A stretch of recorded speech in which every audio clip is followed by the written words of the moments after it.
ready यो धाम चाहिँ एकदम दामी रहेछ हेर्दाखेरि यस्तो धाम खास गरी नेपालमा थिएन होइन यो नाम लिनै पर्ने हुन्छ हाम्रो यो परिकल्पनाकार चाहिँ हाम्रो क्याप्टेन चाहिँ रामेश्वर थापा र हाम्रो आदरणीय कलाकार चाहिँ विजय लामाको परिकल्पनामा बनेको जस्तो लाग्यो खुसी लाग्यो हाम्रो यो ठाउँ भनेको एकदम महत्त्वपूर्ण ठाउँ जस्तो लाग्यो नेपालीहरूको धाम भनेको एकदम सलिड ठाउँ जस्तो लाग्यो होइन अनि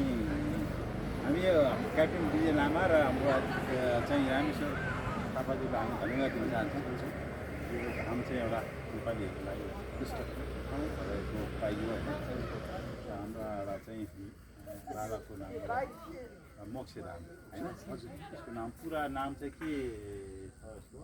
आदित्य मोक्षधाम हाम्रो एउटा त 108वटा होइन हजुर 108वटा चाहिँ 108वटा मध्येमा 2टा हाम्रो चाहिँ अहिले निर्माण भइसकेको छ अझै हामीसँग 106वटा चाहिँ मन्दिर चाहिँ बाँकी नै छ ठिक छ हाम्रो एउटा चाहिँ सबै हाम्रा महानुभावहरूले चाहिँ यो ठाउँलाई पर्यटकीय क्षेत्र भनेर सबैले यो ठाउँमा आइदिनु होला यो ठाउँको विकासको लागि हामी चाहिँ आफ्नो तर्फबाट के गर्न सकिन्छ त्यो कुरा गरौँला होइन र हामी दाताहरू लगायत हाम्रो नेपाल सरकारलाई अनुरोध यस्तो एउटा हाम्रो